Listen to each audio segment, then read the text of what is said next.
महेश के ऑफिस आने पर कंगना ने उत्साहपूर्वक कहने लगी, अच्छा है कल शनिवार है, सुबह ही चलकर माँ को सरप्राइज देंगे। महेश ने भी खुश होकर कहा, हाँ, हमेशा माँ ने ही हमारा जन्मदिन खूब उत्साह से मनाया है, अब हमारी बारी है। महेश, क्यों ना इस बार कुछ अलग करें, हमेशा फोन पर बधाई देकर या माँ के लिए एक साड़ी ले जाकर दे देते हैं, बस हो जाता है। माँ का बर्थडे, 2 दिन की छुट्टी है, चलो ना माँ के लिए कुछ नया करते हैं। ठीक है, सोचो कुछ, महेश ने कहा। ऐसा करो, सुधा दीदी से भी बात कर लो। हाँ, यह भी ठीक रहेगा।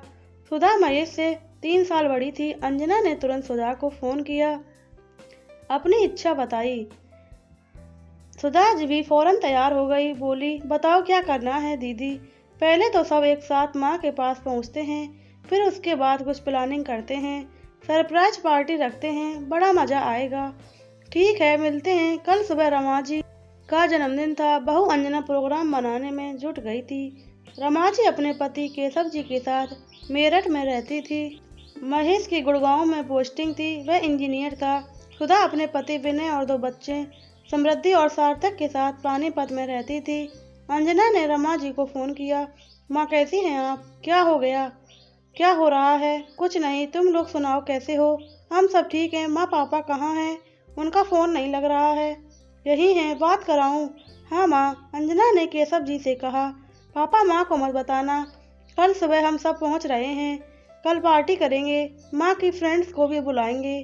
केशव जी, हाँ हूँ मैं, बात करते रहे। रमा जी साथ ही बैठी थी, अपनी तरफ से कुछ खास बात वे कर नहीं पाए। सभी लोग शनिवार की सुबह 10 बजे पहुँच गए।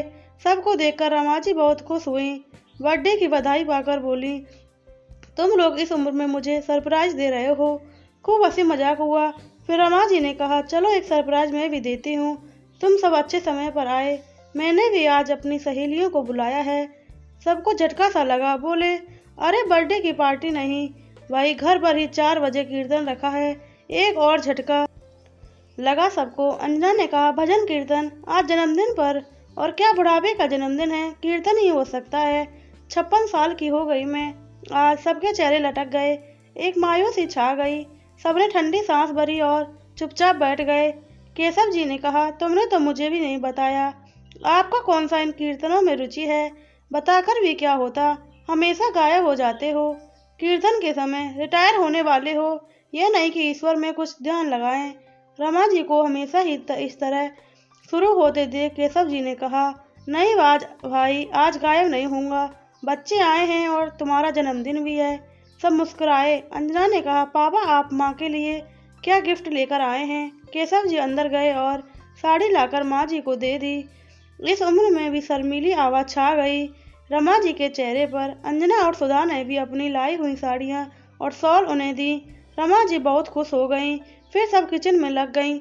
दोपहर में जब रमा जी थोड़ी देर आराम करने लेटी, तब एक कमरे में सब एक साथ इकट्ठे हुए और धीरे स्वर में कहा, मेरा तो सारा प्रोग्राम चौपट ही कर दिया माँ के कीर्तन ने। सोचा था माँ की सहेलियों को बुलाएंगे और पार्टी करेंगे, पर कुछ कैसे अलग करें अब। फिर अचानक कहा, क्यों ना इस कीर्तन को ही पार्टी में बदल दें। सुधा ने कहा, वो कैसे। समृद्धि और सार्थक बोले, हाँ मामी जी, कुछ तो इंटरेस्टिंग सोचिए, हम लोग कुछ गेम्स और बढ़िया स्नैक्स का इंतजाम करते हैं। सुधा ने कहा, इतनी जल्दी कैसे होगा सब। महेश और विनय ने कहा, इसकी चिंता मत करो, हम तीनों बाजार से सब तैयार स्नैक्स ले आएंगे। क्यों पापा। हाँ ठीक है, पर तुम्हारी माँ की कोई सहेली डायबिटीज की मरीज है, तो किसी को थायराइड है, तो वो कहाँ खा पाएंगी या खेलेंगी। अंजना ने बड़े उत्साहित स्वर में कहा, अब आप लोग सब मुझ पर छोड़ दीजिए। सुधा ने कहा, अरे कुछ तो बताओ, क्या सोचा है दीदी, आप देखती जाओ बस। 3 बजे से रमा जी कीर्तन में आने वाली सहेलियों के साथ बैठने की व्यवस्था में लग गईं। सब उनका हाथ बटा रहे थे। रमा जी ने केशव जी की लाई हुई साड़ी ही पहनी, जिसमें वो बहुत अच्छी लग रही थी। केशव जी, महेश और विनय चुपचाप अंजना की दी हुई लिस्ट लेकर बाजार निकल गए। रमा जी ने कहा, देखा, फिर गायब हो गए कीर्तन के समय। अंजना और सुधा को बड़ी हंसी आ गई। धीरे धीरे उनकी सब सहेलियां आती गईं और कीर्तन शुरू हो गया। 2-3 सहेलियों के साथ उनकी बहुएं थीं, जो अंजना की हम उम्र थीं। अंजना और सुधा हबकी आवभगत में लग गईं। उनकी किसी भी सहेली को पता नहीं था कि आज रमा जी का जन्मदिन है। 1.5 घंटा कीर्तन चला। सब प्रसाद लेकर उठने की तैयारी में करने लगे तो अंजना ने कहा, आप सबको बताना चाहती हूँ कि आज माँ का जन्मदिन है। भजन कीर्तन तो हो गया, पर अब और कुछ भी प्रोग्राम है आप लोगों के लिए। सब चौकी फिर हंस पड़ी और हैप्पी बर्थडे की आवाज़ों से ड्राइंग रूम गूंज उठा। रमा जी शरमाई सी बहू बेटी को स्नेह भरी नज़रों से घूर रही थी। इतने में केशव जी बच्चों के साथ सामान से लदे फदे पहुंच गए। रमा जी हैरान सी देखती रह गईं। कई तरह की मिठाइयाँ, स्वादिष्ट स्नैक्स से मलेट सज गईं। केक लाते हुए अंजना ने कहा, आइए माँ, पहले केक काटिए। रमा जी ने कहा, केक? मैं इस प्रोग्राम में उनकी सहेलियाँ हैरान थीं और बहुएं तो बहुत खुश थीं। सासू माओं के साथ मजबूरी में कीर्तन आने के बाद कुछ तो मनोरंजन हुआ। केक काटा गया, खाना पीना हुआ। फिर अंजना बोली, अब कुछ गेम्स भी खेलेंगे।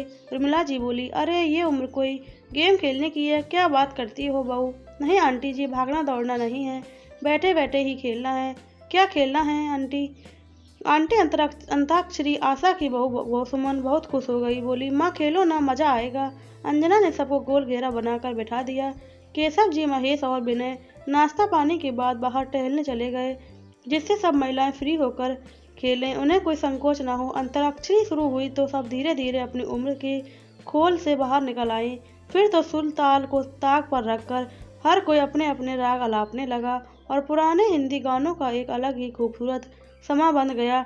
समृद्धि और सार्थक ने तो वो गाने कभी सुने ही नहीं थे, लेकिन नानी को खुश देखकर वो भी खुश थे। तनु इधर उधर बीच में घूमती रही। अंताक्षरी में आखिर तक राधा जी डटी रहीं। अंजना ने उन्हें एक गिफ्ट दिया, फिर कहा, अब हाउ जी गेम खेलेंगे। कुछ ने उत्साहित होकर हाँ कहा, बिल्कुल कुछ ने कहा कि उन्हें खेलना नहीं आता। तो अंजना और सुधा ने जल्दी से सबको समझा दिया। सब खुश थीं और बिना भाग दौड़ के यह खेल भी हो जाएगा। सब मन से खेली।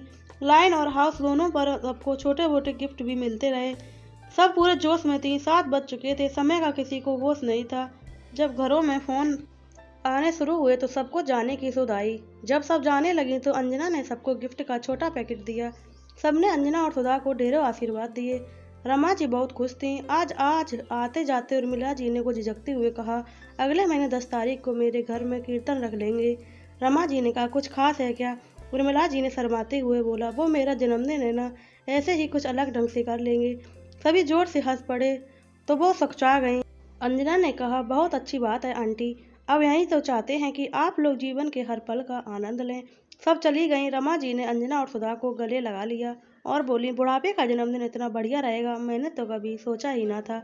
वहीं खड़े केशव जी, महेश और विनय सहित सब उनकी बात पर जोर से हंस पड़े। प्लीज़ दोस्तों, वीडियो अच्छी लगी हो चैनल को सब्सक्राइब करें, वीडियो को लाइक करें, कमेंट करें और शेयर करना बिल्कुल ना भूलें।